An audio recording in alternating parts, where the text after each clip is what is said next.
시청자 여러분 안녕하십니까, 김보라입니다. 8월 13일 금요일장 마감했는데요. 국내 증시는 전거래일의 급락에 따른 기술적 반등을 시도하면서 코스피 지수 1740선 회복하면서 마감했습니다.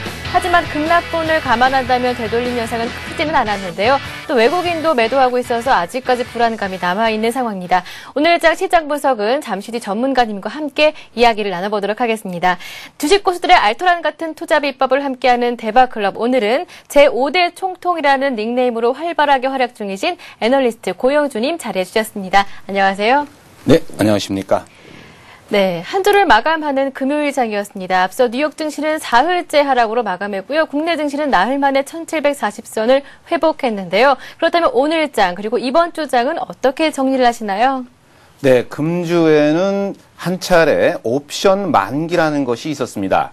사실 지난주에도 상승 진행 과정은 실적 장세로서 무난하다라고 말씀을 드렸습니다만은 옵션 만기에 대한 변수를 고려하지 못한 점이 저도 상당히 불찰을 했다라고 생각이 듭니다.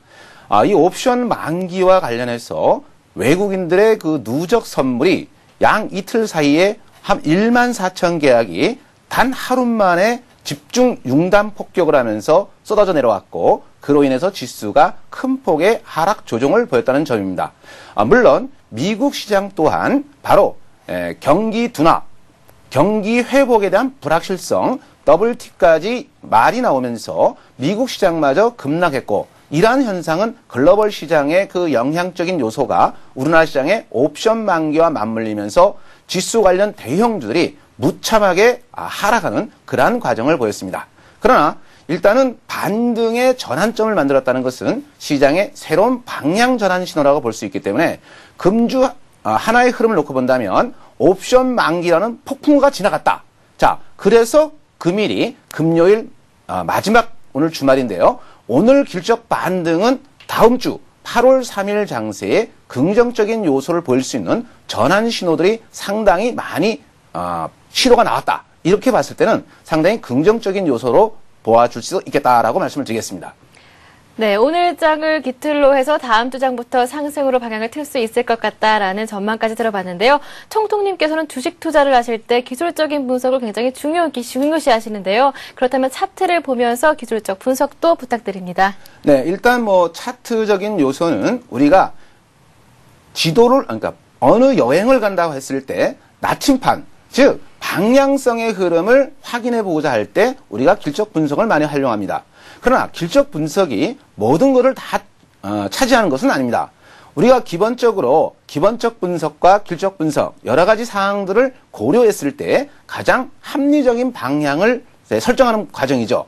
근데 그 중에서 가장 중요하게 하는 과정이 길적 분석인데요. 하나의 나침판으로서 어떤 방향성을 찾고자 할 때, 그때 이제 우리가 차트라는 것을 활용하는데요. 이 차트에는 우리가 생각할 수 있는 가장 중요한 것들이 많이 있습니다. 특히 우리가 주식이라고 한다면은 사회, 문화, 경제, 사람의 심리, 이런 모든 수급과 공급 여러 가지가 복합제로 만들어진 하나의 종합예술입니다.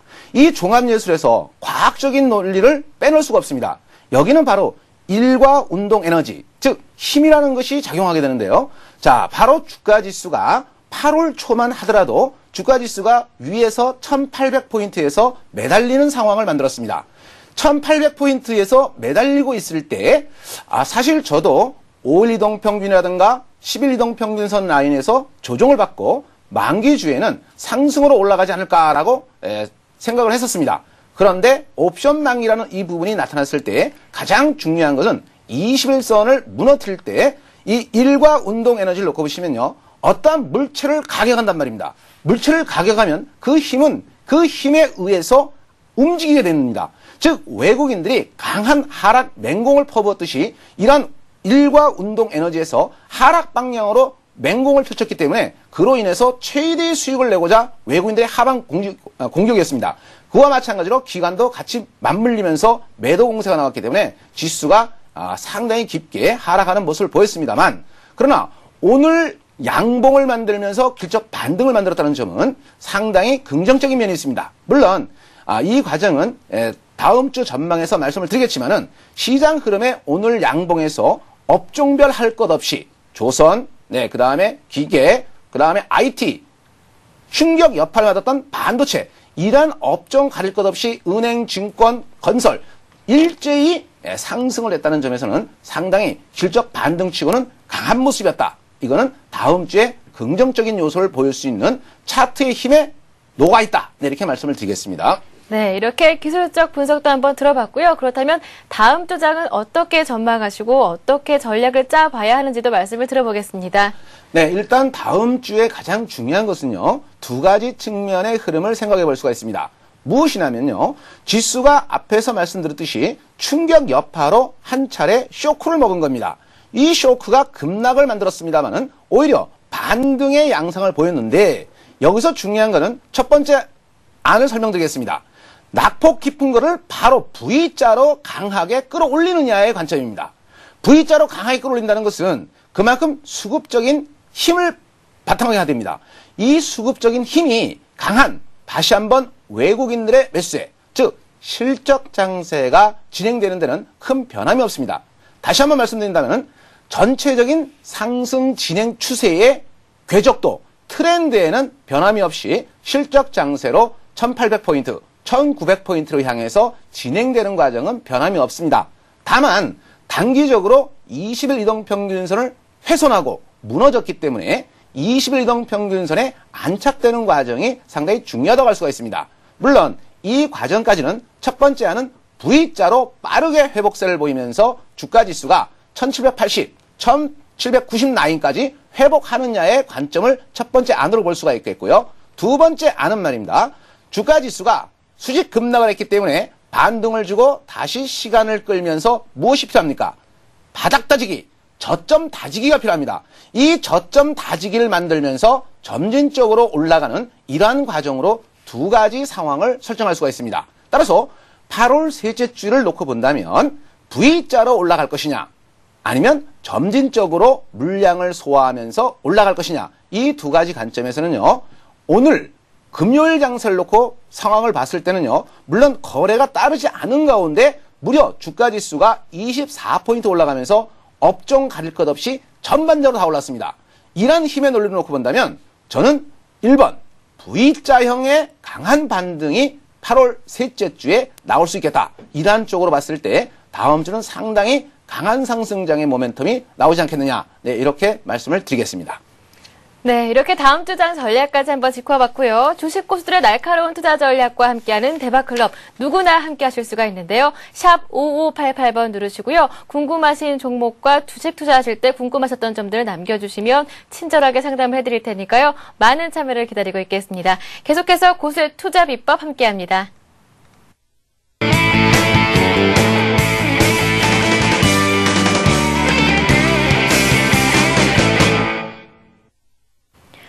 네, 기업 분석을 통해 알아보는 고수의 투자 비법 시간입니다. 총통님과 함께하고 있는데요. 오늘은 어떤 기업 준비하셨나요? 네, 오늘은 바로 신고가가 계속 진행되면서 52주 신고가 종목을 한번 선정해봤습니다. 실질적으로 52주 신고가가 나간다라고 했을 때요, 우리 시청자 여러분들도 잘 생각해 보십시오. 자, 뉴스에 나올 때 어떤 얘기들이 많이 나옵니까? 52주를 신고가한 종목이 바로 가장 강한 수급적인 요소를 가지고 앞전 고점을 계속 돌파해서 꾸준하게 나가는 종목을 52주 신고가라고 합니다. 자, 52주라는 것은 1년을 의미하는 것입니다. 자, 그렇다면 흔히 어떤 개별 종목이든 어떤 종목이든 기업의 가치는 그런대로 괜찮은데 이상하게 많지 52주 신저가가 나오는 종목이 있습니다. 신저가가 나오고 있다는 얘기는 아니 이상하다. 기업은 괜찮은데 공급 물량의 압박으로 인해서 신저가가 난 경우가 있습니다. 따라서 지금 놓고 본다면요, 52주 신고가 종목으로서 삼성 엔지니어링을 한번 선택해봤습니다. 네, 삼성 엔지니어링 한번 살펴보겠습니다. 최근 삼성물산과의 합병이라는 이슈로 주가는 희비가 교차되고 있는 그런 상황인데요. 네, 어떤 이유로 이 종목을 선택하셨는지, 어떤 이슈가 있는지 한번 짚어주시죠. 네, 일단 가장 기본적으로요, 삼성 엔지니어링은 멕시코 발전 플랜트 수주와 그리고 복합 화력 발전소를 들어설 멕시코 엘치노 지역의 가장 핵심적인 요소를 또 볼 수 있겠습니다. 네. 물론 여기에는 여러 가지가 있겠죠. 쉽게 말씀드리면 이 복합 화력 건설 프로젝트를 대친투와 공동 수주했다고 이미 밝혀 나왔습니다. 그래서 이 현지 법인과 각각 56대 34, 그 다음에 10% 지분율로 스폰서로 참여하고 있는 멕시코 노르테와의 이 관계는 상당히 긍정적인 요소라고 할 수 있는데요. 이 복합 화력 발전은 가스 연료를 사용해서 1차로 가스 터빈을 돌려서 발전하고 부산물인 배기가스를 다시 열원으로 활용해서 중기 터빈을 돌려서 발전하는 방식으로 열 효율이 높은 것이 장점이라고 할 수가 있습니다. 이번 그 사업 규모는 3억 3천만 달러 중 삼성 엔지니어링이 전체의 80%가 넘습니다. 80%가 넘는 2억 7천만 달러의 핵심 설비를 담당하게 되어 있습니다. 이런 핵심 설비라는 것은 상당히 긍정적인 요소이기 때문에 멕시코시티 북서부에 위치한 이 치와와주 엘치노 지역에 건설되고 있는 이 플랜트급은 상당히 해외 산업 발전에 있어서 첫 발을 내딛는데 가장 긍정적인 요소로 볼 수가 있습니다. 그 외에도 이 삼성 엔지니어링은 향후의 성장성, 물론 성장성은 뒤에서 말씀드리겠습니다만은 실질적으로 멕시코 발전 시장에 한국 기업으로는 최초로 진출한 쾌거라고 볼 수가 있기 때문에 상당히 긍정적으로 볼 수가 있습니다. 일단은 이러한 관점에서 이 삼성 엔지니어링의 추가적인 요소는요, 국영회사인 페맥스에 이어서 CFE까지 멕시코 내 매출이 1위, 2위 하는 사업주를 모두 고정고객으로 확보함에 따라서 중남미 지역에서도 사업 확대를 가속할 수 있다는 점입니다. 이런 수주를 통해서 주력 사업인 화공 분야에 이어서 발전 시장만 매년 1,000억 달러가 넘는 산업 인프라 분야를 영역이 확대됐다는 것이죠. 이런 관점에서는 상당히 긍정적인 요소입니다. 물론 삼성물산과의 이 합병이 만들어지게 되면요, 앞에서 이 합병이라는 말씀을 하시지 않았습니까? 네. 그러면은 이 합병이라는 부분을 우리가 가만히 그렇게 생각하면요, 대림사업과 GS건설의 그 시너지 효과가 상당히 긍정적이었단 말입니다. 그렇기 때문에 삼성 엔지니어링과 삼성물산의 합병은 상당히 긍정적인 시너지를 노리고 합병적인 요소가 나오는 게 아니냐. 네. 물론 이제 그 동사에서는 이제 아직은 그런 계획이 없다. 그런데 사실 그런 게 있어요. 아닐 땐 굴뚝에 연기 나랴. 예. 네, 제가 볼 때는 뭔가가 냄새가 나고 있지 않는가. 그러면 이런 삼성물산과의 합병은 새로운 이슈가 되면서 또 그만한 실적이 뒷받침되기 때문에 상당히 견조하다. 특히 네. 뭐 추가적으로 내용을 보더라도 이 주가는 이번에 지수가 급락 쇼크가 들어오는데도 전혀 영향을 받지 않고 견조하게 예. 그 물량을 오히려 받아서 소화를 하고 있다는 얘기입니다. 이런 정도라면 뭐 삼성 엔지니어링야말로 상당히 긍정적인 요소를 봐야 되지 않겠느냐, 이렇게 말씀을 드리겠습니다. 네, 삼성 엔지니어링, 멕시코에서의 복합 화력 발전소 수주에 큰 점수를 주고 계신데요. 이 부분이 어떠한 성과로 이어질지 주목됩니다. 네, 그렇다면 재정적 기반이 탄탄한지도 궁금한데요. 재무 상태도 한번 살펴주시죠. 네, 일단 재무적인 상태는요, 이미 알려진 대로 딱 놓고 본다면요, 매출액 증가율이 지속적으로 증가 추세를 보이고 있습니다. 이런 관점에서 놓고 본다면요, 매출액이 물론 전년 대비에 비해서는 증가율이 조금 줄어드는 그런 모습도 보였습니다만은 실질적으로 당기 순이익도 좀 줄었습니다. 그러나 이런 부분에서는 실질적으로 놓고 봤을 때 다소 줄었다고 할 수가 있지만은 유보율 자체라든가 이런 부분이 더 강화됐다는 얘기는 기업 자체의 실적이라든가 미래에 향한 이런 부분들이 서서히 아직 포함되지 않았다고 볼 수가 있습니다. 네. 쉽게 말씀드리면 지금 현재의 과정은 2분기적인 요소고 3분기라든가 4분기로 갈수록 실적이라는 부분이 더 강해지면은 이 재무적인 구조도 더 강해지지 않겠느냐. 네, 이렇게 의견 말씀드리겠습니다. 네, 2006년부터 최근까지 한눈에 보더라도 재무 상태가 양호하구나 이렇게 할 만한데요. 네, 그렇보다 무엇보다 중요한 것이 기업 분석에 있어서 미래 성장성 굉장히 중요하지 않습니까? 어떤가요, 한번? 일단은 그 성장성을 전망해 본다면요. 일단은 멕시코 쪽의 신규 시장을 개척함으로써 예. 또 다른 성장기를 맞이하고 있다는데 상당히 점수를 준다라고 말씀드렸습니다. 그래서 향후 목표 주가를 놓고 본다면 17만 원대를 넘어설 수 있는 아주 예. 긍정적인 요소를 가지고 있는데요. 실질적으로 올해만 하더라도 12조 원의 수주를 달성했습니다. 그리고 이거에 대해서 상당히 확신을 갖고 있다라는 그런 내용도 나와 있고요. 또 신규 수주는 계약 기준을 놓고 볼 때 4조 1,000억입니다. 확보된 기준으로 따진다면 7조 1,000억이기 때문에 이미 계약서만 사인한 것만 4조라고 한다 그러면 예. 실적이 굉장히 좋아진다는 얘기예요. 여기다가 하반기에 입찰 규모가 250억 달러로 20%의 수주를 받는다. 그렇다면 20%의 성공률만 가정하더라도 5조 원 정도가 추가 수주가 가능하다라고 볼 수가 있습니다. 그러면 올해 전반적으로 신규 수주를 놓고도 본다면 연간 11조를 상회하는 12조입니다. 12조면은 이 주가는 지금 훨씬 싸다는 걸 알 수가 있죠. 왜? 지금은 실적 장세로 가는 과정이기 때문에 이런 관점에서 만약에 뭐 사실 그렇지 않습니까? 달리는 말에 채찍을 가한다. 네? 물이 들어올 때 노를 젓자. 네. 그런 말이지 않습니까? 그런 부분에서는 정말 달리는 말에 채찍을 가한다고 한다면 추가적으로 약 15조 정도도 수주가 가능해진다고 볼 수가 있습니다. 그러면 이러한 움직임에서 걸프 협력회의, GCC라고 그러죠. 국가의 그 하반기 발주 물량이 상반기 대비 2배 이상으로 하반기에 예상되고 있습니다. 그렇다면 비화공 플랜트 시장 진입에서 보여준 고성장 가능성을 놓고 봤을 때는 상당히 긍정적인 면을 볼 수 있고 담수, 발전, 플랜트 시장에서 확실히 자리매김을 하고 있다. 그렇다면 이런 관점에서 실질적으로 오랫동안 축적한 뭐 설계라든가 구매, 시공 업력으로 놓고 볼 때는 설계와 기자재, 조달 부분에서 뛰어난 원가 절감까지 갖고 있기 때문에 어느 부분을 놓고 봐도 손색이 없다고 볼 수가 있습니다. 네. 그러면 이런 관점에서 산업 인프라 수주 비중이 전체 총 수주 대비 25%를 기록할 것이라고 본다면 뭐 향후에는 뭐 아직 뭐 미확실입니다만은 뭐 미확실이니까 UFO는 아니고요. 네. 일단 추정치를 놓고 본다면 2020년 정도 되면은 한 50%까지 상승할 수 있지 않겠느냐. 예. 이런 전망이 나오고 있습니다. 2020년에 50%라 그러면 정말 우리가 기업의 본질적인 가치를 보고 먼 미래를 투자한다면 조정받을 때마다 꾸준히 사 모은다라고 생각하셔야 돼요. 그러니까 그만큼 멀리 내다보는 투기가 아닌 투자적인 요소로서 이러한 종목을 하나 선정을 해봤습니다. 네, 삼성 엔지니어링 담수 발전 플랜트 시장에서 자리매김을 좀 더 공고히 하기를 기대해 봅니다. 네, 이 시간을 계기로 삼성 엔지니어링에 관심을 가지신 분들이 굉장히 많을 것 같은데요. 이런 분들을 위해서 기술적인 분석과 함께요. 그리고 매수가, 목표가, 손절가도 한번 제시해 주시죠. 네, 일단 삼성 엔지니어링을 놓고 보시면요. 네. 실질적으로 그 앞에서 말씀드렸습니다만은 상당히 강한 상승 모멘텀을 보여주고 있습니다. 실질적으로 흐름 자체가 이번에 주가 지수가 큰 쇼크를 받았단 말이에요.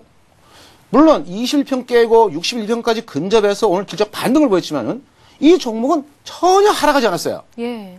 조종이야 해봐야 한 5일선, 11선. 이거는 힘을 굉장히 받아서 무슨 주? 52주 신고가 종목입니다. 예. 52주 신고가라는 거는요, 쉽게 나오진 않습니다. 네. 그러면 52주 신고가라는 거는 주봉상으로도 그 힘의 탄력이 강하다는 걸 알 수가 있겠고요. 월봉상으로 놓고 봐도 계속 신고가를 내서 이 기업의 미래 가치를 가지고 주가가 달려가고 있는 중입니다. 예. 아직도 지난 앞고점이 14만 원인데 앞고점 뭐 14만 원 크게 우려할 바가 아닙니다. 물론 이제 14만 원 쌍봉 라인이기 때문에 매물장을 좀 받을 수는 있겠지만은 물량 소화하고는 17만 원. 17만 원 가면 이제 좀 신고가 내면 좀 저 정도 들어와요. 예. 이 자연의 법칙에 의해서.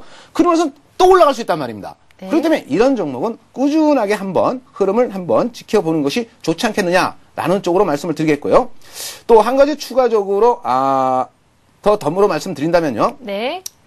그 랭크 차트로 한번 삼성 엔지니어를 한번 보겠습니다. 예, 이게 월봉 차트로 놓고 보시면요. 조정이 없이 계속 꾸준하게 올라갑니다. 네. 그만큼 이제 강한 흐름을 계속 보여주고 있는 그런 양상인데요. 물론 그 흐름상의 흐름을 놓고 본다면 이 삼성 엔지니어링이 뭐 주봉상으로도 상승 추세 각도가 45도 각도를 유지하면서 그냥 꾸준하게 올라가고 있습니다. 이 얘기는 뭐냐면 이 랭커에서 가장 중요한 가계 기준표를 가지고 계속 꾸준하게 올라가고 있기 때문에 짧은 조정 속에서 상승 진행이 계속 되고 있다는 걸 의미하고 있습니다. 그래서 이런 종목 같은 경우는 실질적으로 좀 우리가 우리 시청자 여러분들이 멀리 내다본다면 한 번쯤은 중장기적인 보유 관점으로 한번 보시는 게 좋지 않을까라는 의견을 드려봅니다. 목표가는 17만 원대를 한번 생각해 보겠습니다. 네, 설명 중에 렌코 차트에서도 말씀을 해주셨는데요. 시청자분들 중에 조금 생소하신 분들도 있으실 것 같아요. 이런 분들을 위해서 렌코 차트가 무엇인지 좀 더 자세히 한번 설명 부탁드릴게요. 네, 일단 렌코 차트라는 부분은요, 우리 국내 시청자 여러분들이 좀 생소할 수가 있습니다. 예. 가장 기본적인 거는 렌코 차트에 빨간 벽돌이 형성되고 파란 벽돌이 형성돼서 현재의 가격에 올라간다라고 했을 때 빨간색 벽돌이 계속 늘어나게 됩니다. 반면 주가가 하락하게 되면 파란색 벽돌이 나오면서 조정을 알려주게 되는 거죠. 예. 우리가 흔히 이제 일본 캔들이라고 하는데, 물론 이 렌코 차트는 일본에서 도입됐습니다만은 실질적으로 이것이 도입됐다 하더라도 우리 일반 투자자들이 어떤 사용하는 방법이나 이런 부분이 조금 부족할 수가 있어요. 예. 네, 그런 부분 같은 경우는 뭐 게시판에 뭐 올려주시면은 제가 또 거기에 대한 또 설명을 또 충분히 해드릴 수가 있겠고, 네. 거기서 가장 중요한 게 이제 그 가중 이동 평균선이라는 게 있습니다. 예. 사실 렌코 차트를 우리가 여러 가지 그 타 증권사에서도 그 HT에서도 나오고 있는데 그 설정값을 어떻게 주느냐가 가장 중요한 것입니다. 물론 렌코 차트가 만병통치약으로 100% 다 맞는 건 아닙니다. 간혹 가다 보면요, 렌코 차트가 이게 뭐 빨간 벽돌, 파란 벽돌 보면은 굉장히 쉬워요. 예. 어렵지 않거든요.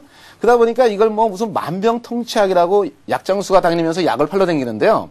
근데 그건 사실 그 내막을 잘 모르는 겁니다. 실질적으로 여기서 가만 보면요, 그 골든 크로스와 데드 크로스라는 것이 있습니다. 예. 그 가중이평도의 그 흐름을 놓고 보면 골든 크로스라는 부분, 네, 이런 부분들이 상대적으로 많이 나타나는데요.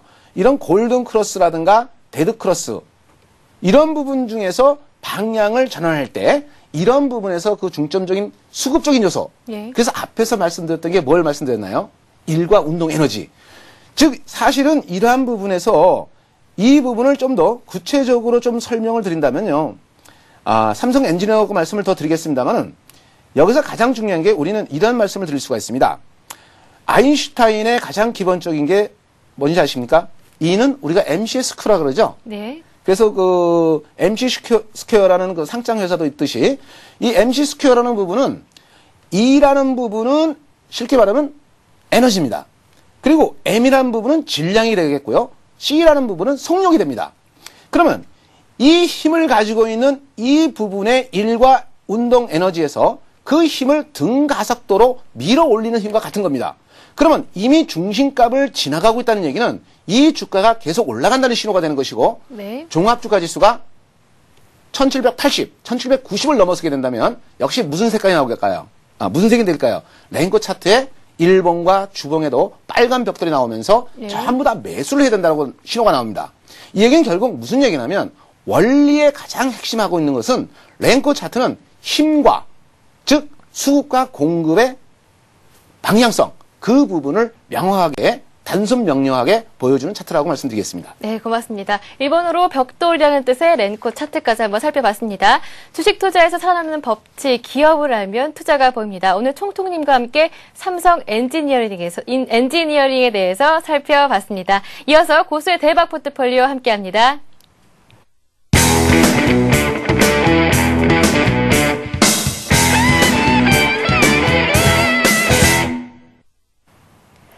네, 고수의 포트폴리오를 따라잡아보는 시간, 고수의 대박 포트폴리오 시간입니다. 총통님의 종목들 어떤 변화가 있었는지 살펴볼 텐데요. 먼저 삼성전자부터 살펴보겠습니다. 네. 네, 삼성전자는 실질적으로 제가 이제 그 지난주 금요일 날 이런 말씀을 드렸습니다. 우리 시청자 여러분에게. 자, 삼성전자는 상반기, 즉 영업이익만 5조의 영업이익을 냈고 그런 부분에서 실적이라는 것이 뒷받침되고 있다. 이런 실질적인 요소를 가지고 이 실적이 3, 4분기에는 비성수기에서 성수기로 가는 과정이기 때문에 여기는 반도체 실적이 더 많이 반영될 것이다. 그렇다면 삼성전자는 저평가되어 있다라는 관점으로 말씀을 드렸습니다.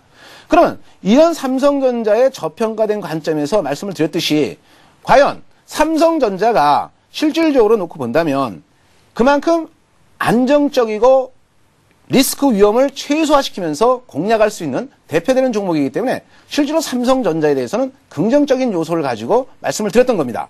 그런데 옵션 만기다 보니까 삼성전자가 제가 이제 그 매입 단가를 80만 원, 81만 원 나인대에서는 충분히 매입을 고려해 보자라고 말씀을 드렸던 것입니다. 그런데 그 매입을 권유해 드렸었는데 옵션 만기에 그냥 뭐 내려가 축풍 버렸죠. 낙엽처럼 그냥 삼성전자가 무너지는데 예. 제 마음이 그냥 아프더라고요. 예. 그래서 일단은 제가 그랬습니다. 물론 삼성전자는 제가 하반기까지 놓고 봤을 때 1차적으로 90만 원대, 2차적으로 100만 원대를 내다본 겁니다. 예. 그렇기 때문에 단기적인 요소보다도 오히려 78만 원대 오면 길적 분석상 일부는 뭐 우리가 로스컷이라고 하죠. 손절의 부분이 되기 때문에 약 한 10% 정도 비중을 줄였습니다. 네.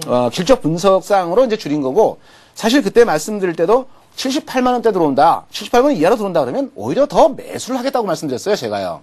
더 매수를 하고 싶은데 이미 지난주에 100%를 다 매수를 해놨기 때문에 네. 사실 옵션 만기 날 정말 가슴이 아프게, 그래서 백지영의 총 맞은 것처럼 예. 그날 참 마음이 아팠습니다. 네. 그래서 우리 시청자분도 조금 마음이 아프신 분도 계시겠지만, 그러나 반도체 시장의 긍정적인 요소를 본다면 제가 비중을 좀 줄인 거는 새롭게 포트를 구성해 가기 위해서 비중을 좀 줄였습니다. 예. 일단은 뭐 삼성전자는 3분기에 사상 최대 실적이 나올 수 있겠고, 다만 이제 그 4분기에는 실적이 조금 둔화될 수 있다. 이런 부분이 조금 야소 이제 주가 상승에는 좀 걸림돌이 될 수 있겠지만은 예. 충분히 90만 원대는 올라갈 수 있기 때문에 오히려 꾸준하게 삼성전자는 보유해 가자. 이러한 쪽으로 포인트를 맞추겠습니다. 네, 삼성전자는 78만 원 선을 이탈해서 우선 비중을 10% 축소하셨고요. 그리고 나머지는 성장 모멘텀에 따라 보유 전략을 제시해 주셨습니다. 이어서 대우증권 보겠습니다. 수익을 좀 보고 계신데요. 이후 전략은 어떻게 되시나요? 네, 일단 그 대우증권은 실질적으로 저가에 매수했습니다. 네. 21,200원대 매수했고요. 비중은 약 한 30%를 보유하고 있었습니다만은 금요일 현재 10%의 비중을 줄였습니다. 물론 이제 수익이 좀 난 상황에서 정리를 했는데요. 물론 지난주 금요일 날 저도 이제 대우증권을 추천했기 때문에 월요일 날 매수하신 분이라면 좀 손실이 좀 났겠지만은 좀 마음이 아프더라도 조금 기다려 보시면은 네. 충분히 올라갈 수가 있습니다. 다만 제가 10%를 축소한 이유 한 가지는 신규 종목 새로운 공략 차원으로서 종목을 이제 교체하기 위해서 비중을 줄인 것이지 사실 뭐 그렇게 줄이고 싶은 마음은 없어요. 네. 저는 이미 대우증권에 대해서 포인트는 이미 IB 부분에서 타 증권사 대비 높은 경쟁력을 보유하고 있고요. 그 다음에 ABS 발행이 5년 연속 1위를 달성하고 있고, 그래서 목표가를 28,000원대를 보고 있습니다. 네. 그래서 손절가는 21,000원대를 제시해드렸는데요. 21,000원은 제가 매입가보다 좀 내려간다면 뭐가 문제가 있겠죠. 네. 그래서 손절가를 21,000원대로 설정을 해드렸습니다. 그래서 비중은 10%를 줄였습니다. 네, 대우증권 현재 8%의 수익을 나고 계시고요. 그리고 목표가는 28,000원 설정을 하셨습니다. 네, 삼성물산도 포트에 있었는데요. 이후 흐름 어떻게 되는지 짚어볼게요. 네, 삼성물산은 53,800원의 비중이 약 20%를 갖고 있었습니다. 네. 사실 오늘 그 삼성물산 같은 경우도요, 주가가 마찬가지로 하락을 하지 않았습니다. 예. 왜 그러냐면은 옵션 만기, 거기서 쇼크를 전체적으로 지수 대응도 다 마이너스로 막 밀려 내려갔는데 삼성물산도 강하게 삼성 엔지니어링처럼 강하게 버틴 종목입니다. 이런 강하게 버틴 종목의 비중을 10% 줄인다는 것은 사실 이런 부분은 좀 뼈를 깎는 아픔입니다. 무슨 얘기냐? 이렇게 강한 종목은 굳이 비중을 줄일 필요가 없었어요. 예. 비중을 줄일 필요가 없는데 신규 종목을 편입하는 과정에서 역시 뭐 눈물을 머금고 비중을 좀 줄이자. 왜냐? 신규 종목을 편입해서 더 높은 수익률을 내기 위해서 가야 하기 때문에 예. 그래서 삼성물산도 10% 비중을 줄였습니다. 역시 그 삼성물산은 앞에서 말씀드렸던 삼성 엔지니어링처럼 실질적으로 합병 가능성에 대한 시너지 효과 이런 부분이기 때문에 그래서 삼성물산이 좀 하락하지 않고 강하게 버틴 것이 아닌가라고 볼 수 있겠고요. 또 마침 또 이 용산 문제가 또 다시 이제 불거지고 있는데 정부 정책에서는 또 뭐 다시 새로운 뭐 하고 또 뭐 여러 가지 복잡한 얘기들이 많이 나오고 있지 않습니까? 네. 물론 이제 그 문제에 대해서는 제가 정책 당사자가 아니기 때문에 예. 뭐라고 얘기할 수는 없어요. 다만 그러한 용산 문제에 관련해서는 이미 주가에 다 반영되어 있는 상황이고 예. 오히려 삼성 엔지니어링과 합병에 대한 시너지 효과 물론 아직 된 거 아닙니다. 아직 우리가 이제 그 루머적인 요소로 나와서 동사들은 다 부인하고 있지만은 한 번쯤 추정 가정을 해본다면 이 주가가 안 빠진 이유가 바로 거기에 있지 않겠느냐. 네, 이런 부분으로 설명을 드리겠습니다. 그래서 삼성물산은 목표가는 73,000원 그대로 유지하고요. 예, 비중만 10%를 줄였을 뿐입니다. 네, 대우증권과 삼성물산 종목 교체를 위해서 10%씩 비중을 줄이셨고요. 그리고 나머지는 홀딩 전략 유효하십니다. 네, 포트에 새롭게 편입하신 종목이 있으시다고요? 예. 일단은 지금 현재로서는요, 삼성전자와 대우증권, 삼성물산, 지난주에 세 종목을 했습니다. 이 세 종목 중에서 삼성전자와 대우증권, 삼성물산, 이 각 종목의 비중을 좀 줄였습니다. 좀 줄여서 실질적으로 놓고 본다면요, 뭐라고 말씀드릴까요? 비중을 줄여서 새로운 종목에 포트를 편입하자. 예. 수익률 좀 극대화시키기 위해서. 그래서 금일 기업 분석으로 소개시켜드렸던 삼성 엔지니어링을 편입시켰습니다. 사실 삼성 엔지니어링은 앞에서 말씀드렸지만은 앞에서 이미 삼성 엔지니어링 얼마나 실적이 좋을 것인가. 그 다음에 수주 자체도 엄청나게 많이 받고 있는 그런 상황이기 때문에 네. 저는 뭐 이왕이면 올 연말까지 약 한 15조 정도 수주를 받는다 그러면 정말 삼성 엔지니어링은 목표 주가 17만 원대를 볼 수가 있겠고 예. 금요일 종가상 12만 9천 원대로 선정을 해드리겠습니다. 솔직히 말해서 뭐 손절가는 뭐 10만 9천 원 이하로 내려간다면 손절가 하겠습니다만은 저는 오히려 밀린다 그러면 더 사고 싶습니다. 예. 예, 그렇기 때문에 오히려 우리 시청자 여러분들이 단기적인 측면만 보지 마시고요. 좀 멀리 내다보는 관점에서 보유 비중을 20% 편입을 하도록 하겠습니다. 예, 현금 비중이 10% 정도 갖고 계신데요. 현금을 10% 보유하고 계신 특별한 전략 이유 있으신가요? 그거는 말입니다. 예. 간단히 말씀드린다면 그러니까 요번 주였죠? 네, 지난주에는 너무 그 실적 장세에서 장밋빛으로 제가 또 이 애널리스트다 보니까 간혹 가다가 이제 너무 장밋빛 낙관에 빠집니다. 장밋빛 낙관에 빠져서 실적 장세니까 뭐 큰 조정은 없을 것이다. 이래 보고서 계속 공략을 해놓고 풀 베팅을 했는데 이게 갑자기 그 옵션 만기라는 예. 돌발적인 변수 또 그 외에도 미국 시장의 또 급락 이런 것 때문에 한번 맞으니까 좀 아프더라고요. 쉽게 말씀드리면 좀 쌍코피가 터졌다. 네. 거기다가 한 번 더 드리면 우리가 그런 얘기하죠. 눈탱이 밤탱이 됐다. 예. 그래서 한번 맞으니까 혹시라도 다음 주에 또 미국 시장의 변수라든가 예. 또 미국 시장에 또 옵션 만기도 있기 때문에 어떤 변수가 또 나올 수도 있기 때문에 약 한 10% 정도 현금 비중을 좀 가지고 다음 주에 어떤 변화가 생길 때 또 대처하겠다. 이런 관점에서 현금 10%를 보유하게 된 것입니다. 예, 알겠습니다. 오늘 기업 분석해 주신 삼성 엔지니어링까지 포트폴리오 종목들 다시 한번 정리를 해보겠습니다. 화면 보시죠. 네, 먼저 삼성전자를 갖고 계신데요. 삼성전자 현재가는 78만 1,000원입니다. 매수는 80만 원 하셨고요. 목표가는 90만 원이신데요. 현재 40% 보유하고 계십니다. 다음 종목 살펴보겠습니다. 다음 종목은 대우증권입니다. 대우증권은 현재가가 22,900원인데요. 매수는 21,200원에 하셨고요. 목표 단가는 28,000원을 설정하셨습니다. 현재 20% 보유 중이신데요. 8%의 수익률 나고 있습니다. 곧바로 다음 종목 살펴보겠습니다. 다음 종목은 삼성물산입니다. 삼성물산은 현재가가 59,400원인데요. 매수는 53,800원에 하셨습니다. 목표 단가는 73,000원 설정하셨고요. 현재 10% 보유하고 계신데요. 수익률은 10.4% 나고 있습니다. 마지막 종목입니다. 마지막 종목은 삼성 엔지니어링입니다. 오늘 현재가인 12만 9천 원에 들어가셨는데요. 목표 단가는 17만 원을 설정하셨고요. 그리고 현재 20% 보유 중이십니다. 네, 고수의 대박 포트폴리오 금요일마다 총통님과 함께하고 있는데요. 총통님의 포트폴리오 종목들은 매주 이 시간 살펴보도록 하겠습니다. 네, 이어서 시청자 여러분들의 종목 고민을 해결해드리는 시간 고수는 해결사 함께합니다.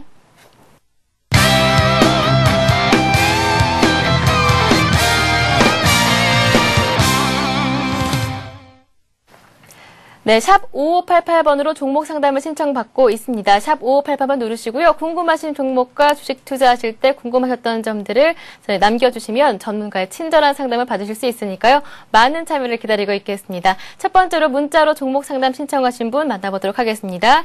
네, 첫 번째 종목은 JS 전선입니다. 24,000 14,150원에 매수하셨고요. 비중은 20%라고 남겨주셨는데요. 주식 초보 아줌마입니다. 앞으로 전망과 매도 시점을 알고 싶습니다. 라고 남겨주셨는데요. 초보 주식 투자자들이 어떤 점을 알고 있어야 할지 그 전략도 함께 한번 제시해 주시죠. 네. 일단 그 JS 전선 같은 경우는요, 그 중개 전람의 JV 설립 계약은 중국 시장의 높은 진입 장벽을 극복하고 지속 성장할 수 있는 기반을 마련했다는 점이 상당히 긍정적인 면입니다. 네. 또 중국 사업 전략의 큰 틀 아래에서 JS의 그 화둥 지역의 생산 및 판매 거점을 확보하고 선박, 풍력용 또 광상용 특수 전선 사업에 집중함으로써 제품 및 지역 커버리지 측면에서는 LS 전선과 시너지를 확보할 수 있겠다는 점에서는 상당히 전략적인 의미를 둘 수가 있습니다. 물론 이 새로 설립되는 합작 회사에서는요, 선박용이라든가 풍력용, 광상용, 그다음에 이동용 케이블 주력으로 생산할 계획이기 때문에 상당히 그 긍정적인 요소를 갖고 있고, 또 JS 전선의 보유 기전을 또 이전하면서 고품질 제품으로 충분히 매출이라든가 성장성을 확대해 나갈 과정이라고 볼 수가 있겠습니다. 자, 그렇다면은 이 JS 전선을 비중이 20%인데요. 이 종목을 가만히 놓고 보면요, 매입 단가가 24,000원대예요. 그러면 24,000원대라고 본다면은 상당히 오래전에 매수했다는 얘기인데요. 자, 24,000원대 매수했다는 얘기는 실질적으로 보면 금년 5월 달 정도에 매수했다는 관점입니다. 5월 달에 매수를 하고 나서 계속 이 종목을 흘러내린데도 불구하고 보유를 하고 계셨다는 얘기죠. 네. 그렇다면 이분 같은 경우는 좀 중장기 투자 스타일이라고 할 수가 있겠는데, 근데 중장기 투자 스타일 하지만은 뭔가 조금 부족한 점이 많이 있습니다. 왜냐하면 무작정되고 중장기로 투자할 수 있는 그런 부분은 아닙니다. 우리가 이럴 때 말씀드립니다만은 길적 분석상으로서 어떤 지선 라인을 이탈할 경우는 그 흐름이 하락 방향으로 나타나게 되는데요. 지금 현재 과정에서 방향의 흐름을 전환하고 있다는 점에서는 상당히 오늘 거래량이라든가 이런 부분이 긍정적인 면을 볼 수가 있습니다. 물론 크게 올라간다는 것은 수급적인 강한 매집의 거래량이라든가 이런 부분이 확보되지 않은 상황에서 올라가야 되기 때문에 하나의 의견을 드린다면요, 추가 매수를 한 10% 더 가능하겠다. 왜냐면은 이분 같은 경우는 현금 여력이 있다면 10% 정도 더 추가 매수를 해서 목표가는 1차적으로 15,000원, 2차는 17,000원대를 설정할 수 있습니다. 자, 15,000원대는 앞전 고점 라인이 될 것이고 조금 더 강하게 올라간다면 17,000원까지를 볼 수가 있는데, 이런 부분은 이제 그 종합주가 지수가 8월과 9월 1,800, 1,900포인트 돌파해 가면서 순환 사이클 타고 올라갈 때 이러한 종목의 추가적인 상승 흐름을 기대해 볼 수 있다라고 볼 수가 있겠습니다. 네. 더군다나 이제 오늘 그 주봉상으로도 마감되는 주에서 아래로 수렴 달린 소양선 주봉으로 마감했기 때문에 아직은 뭐 상당히 뭐 그런 대로 양호하다고 할 수가 있습니다. 그러나 앞에서 말씀드렸듯이 이동평균 저항 라인에 많은 물량 압박을 받고 있기 때문에 실제로 이러한 종목에 30% 비중을 둔다는 것은 조금 부담스러운 면이 없지 않아 있어요. 예. 그래서 이런 부분에서는 그냥 20%를 가지고 15,000원, 17,000원 와서는 좀 뭐 종목을 교체한다든가 이렇게 생각해 볼 수 있겠고, 만약 정 빠져나오기가 어렵다고 할 때는 10% 정도 추가 매수를 해서 평균 단가를 낮춰보는 이러한 전략적인 요소를 한번 제시해 드리겠습니다. 네. JS전선 일단 보유 전략을 제시해 주셨고요. 1차 목표가로 15,000원, 2차 목표가는 17,000원을 제시해 주셨습니다. 이어서 다음 종목 살펴보겠습니다. 네, 다음 두 번째 종목은 한화케미칼인데요. 한화케미칼을 얼마에 매수했는지 잠깐만요. 예, 한화케미칼을 매수를 원합니다라고 남겨주셨습니다. 매수 시점과 향후 성장성을 부탁합니다라고 하면서 하트 이모티콘까지 남겨주셨는데요. 잘 받았습니다. 고맙습니다. 네, 총통님. 예. 한화케미칼 어떻게 전망하십니까? 한화케미칼도 마찬가지입니다. 역시 52주 신고가 종목이에요. 예, 맞아요.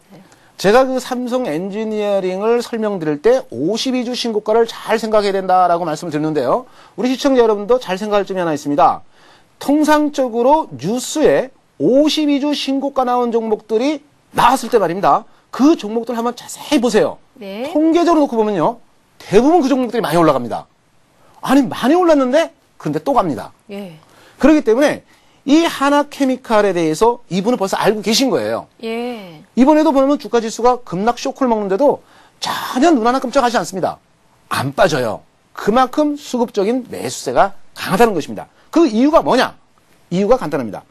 2분기의 영업이익이 1206억입니다. 전년 대비 동기 조금 줄어든다는 모습을 보였습니다만 매출액은 실질적으로 25.8%로 늘었습니다. 물론 이런 부분에서는 상당히 조금 줄어든 부분이라고 할 수 있겠지만 2분기 매출이 사상 최저치를 기록했다는 것은 추가적인 실적이 나올 수 있다는 것입니다. 네. 이런 부분에서는 중국에서 그 재고를 또 확보한 이런 부분도 있고요. 대만의 그 포모사 공장에 사고가 났어요. 예. 뭐 남의 사고 난 것이 뭐 우리의 또 기쁨이 될 수가 있는 겁니다. 예. 예. 이런 부분에서는 말입니다. 실질적으로 우리가 주식 투자를 하면서 뭐 남의 아픔이 나의 또 행복이 될 수도 있는 거고 예. 또 그런 면은 좀 묘합니다만은 양면의 칼날이라고 볼 수 있겠죠. 어쨌든 대만의 그 포모사 공장 사고로 인해서 석유화학 시황이 크게 반전을 할 수가 있는 기회가 됐습니다. 그래서 3분기에도 실적 호조세가 일어날 수 있겠고요. 주력 사업이 업황이 안정되다가 또 태양광, 또 2차 전지 소재, 바이오 등 중장기적으로 사업 다각화를 적극 추진하고 있는 점이 이 주가의 상승 탄력도가 계속 진행되고 있는 겁니다. 정말 거침없다라는 표현을 쓰고 있습니다. 예전에 그 시트콤에서 말입니다. 거침없이 하이킥이라는 예. 시트콤이 한때 유행하지 않았습니까? 저도 재밌게 잘 봤는데. 예, 그렇죠. 그러니까 거침없는 하이킥입니다. 예. 그 다음에 이 편이 나왔죠? 지붕 뚫고 하이킥. 예. 이거는 52주를 뚫고 가겠다는 얘기예요. 그러니까 뚫었어요, 벌써. 뚫고 가는 거예요. 그러니까 이렇게 가는 주식은 어떻게 사느냐? 실질적으로 장중에 매수 단가로 제가 말씀드린 거는 좀 출렁했다. 잘 안 빠져요. 예. 이번 쇼크를 먹을 때도 안 빠졌기 때문에 매수가는 2만 원과 2만 1,000원 라인대에서 한번 매수를 한번 고려해 볼 수가 있겠고요. 예. 1차 목표가는 1만 2천 원대, 2만 7천 원대, 중기적으로는 한 3만 원대까지 내다보면 지붕 뚫고 하이킥. 예. 한번 신나게 갈 수 있는 종목이기 때문에 네. 조정 시 저점 매수 관점에 한번 대응하는 것도 좋아 보인다. 네, 이렇게 말씀드리겠습니다. 네, 우선 단기 조정 시 매수해보시고요. 매수가는 2만 원에서 2만 1,000원 선에서 생각을 해보시고요. 목표가는 1차로 2만 7,000원, 중기적으로는 3만 원 생각해보시면요. 지붕 뚫고 하이킥 괜찮겠다라고 말씀을 해주셨습니다. 네, 문자 메시지 번호입니다. 샵 5588번 누르시고요. 궁금하신 종목과 주식 투자하실 때 궁금하셨던 점들을 남겨주시면 친절하게 상담을 해드리겠습니다. 다음 종목입니다. 4435님께서 남겨주셨는데요. K2C입니다. 1,730원에 매수하셨고요. 10% 비중을 갖고 계시다고 하시는데요. 노동조합이 파업 중이라 그런가요? 반등 가능성이 있나요? 라고 남겨주셨습니다. 네, 어떻게 진단하시나요? 네, 이 KEC가 상대적으로 조금 올라가는 탄력적인 면이 강하게 올라가다가 네. 단기적으로 또 이번에는 급락을 만들면서 하락을 했습니다. 아마 매입 단가가 1,730원대에 한 10% 비중으로 매수했는데요. 마침 금일 또 KEC가 한 5% 올라가면서 양봉이 나왔어요. 그런데 실질적으로 이 반도체 기업 KEC가 삼성전자의 실적이 좋기 때문에 실제로 그 부품 관련이라든가 이런 부분들이 앞으로 올라갈 일들이 많이 있어요. 네. 그럼에도 불구하고 지난번에 그 외국인들이 한마디로 물량 폭탄을 때린 적이 있습니다. 쉽게 말씀드리면 개인들이 반도체 실적 좋다라고 이제 막 쫓아가는데 예. 삼성전자가 워낙 단가가 높으니까 그거보다는 이제 좀 가벼운 이제 중소형주 코스닥으로 몰려가니까 걷다 대고 외국 놈들이 그냥 한 방에 물폭탄 때려가지고 예. 그냥 주저앉아 버렸습니다. 그것이 뭐 꼭 반도체뿐만 아니라 IT라든가 LED라든가 예. 실질적으로 2주 전만 하더라도요.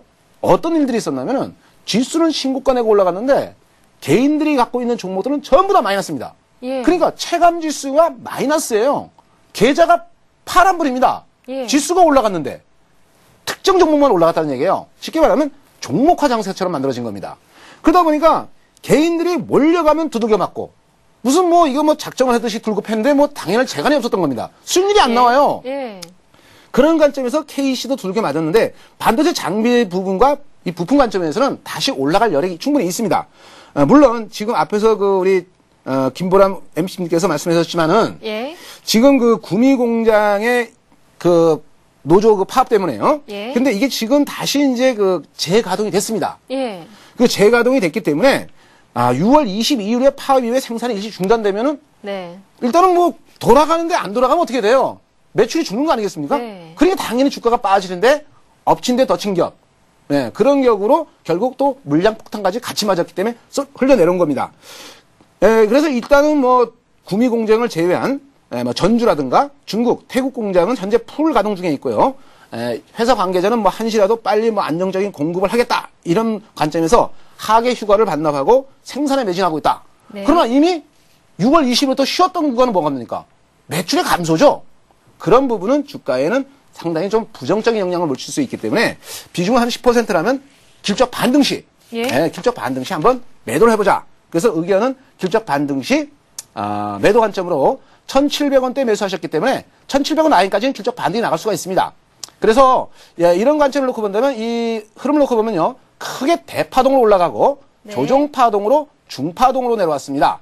그래서 소파동으로 올라갈 수가 있습니다. 그래서 소파동은 1,700원 전후가 오면은 일단은 이 종목은 정리하시고 다른 종목으로 교체하는 것이 좋지 않을까. 이런 의견을 드려보겠습니다.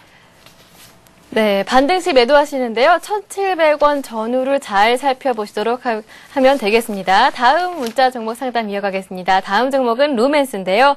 12,300원에 매수하셨고요. 비중은 20%를 갖고 계십니다. 어떻게 전략을 짜보면 좋을지 한번 총통님과 이야기를 나눠보도록 하겠습니다. 네, 역시 마찬가지입니다. 이 루멘스도 마찬가지로 잘 올라가고 그리고 주가가 단기 조정받으면서 잘 버티면서 막 또 올라가려고 시동을 걸고 막 올라가려고 하던 것이 7월달이었어요. 그러더니 7월 중순경에 14,000원까지 잘 올라갔습니다. 잘 올라가는데 누가? 역시 기관과 외국인들의 무슨 폭탄? 바로 물폭탄을 맞은 겁니다. 물폭탄을 맞아서 그냥 꼬르륵 잠수를 했어요. 그냥 흘러내렸다는 얘기죠. 이런 부분은 루멘스뿐만 아니라 여러 가지 종목군들, LED든 전기, IT 돌아가면서 정말 눈탱이 밤탱이 안 되는 종목들이 없습니다. 그만큼 시청자분들이 몰려간 데는 항상 그냥 이렇게 우리가 좀 당하는 그런 입장이 되어버려서 상당히 좀 마음이 좀 안타깝습니다만은 어쨌든 간에 아무리 외국인들이 이 순간 물량 폭탄으로 주가를 빠뜨렸다 하지만은 결국 주가는 실적이 뒷받침됩니다. 더군다나 LED의 성장세가 다소 둔화될 것이다라는 이러한 그 악재성 리포트를 낸 겁니다. 한마디로 말씀드리면 글쎄요. 저는 기관이나 외국인들 이렇게 하는 거 보면요. 조금 좀 비겁한 그런 게 있습니다. 그 영화가 나온 게 그 실미도 있지 않습니까? 그 실미도에 보면 그거 하나 있지 않습니까? 뭐라고 변명을 하니까 뭐라 그럽니까? 비겁한 변명이다 그러지 않습니까?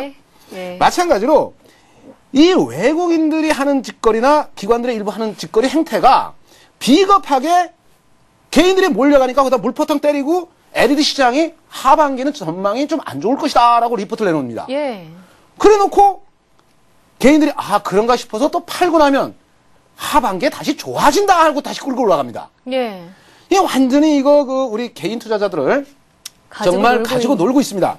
그래서 제가 이렇게 말씀드린다면 7, 8월 때는 물론 재고라는 것이 있습니다. 재고.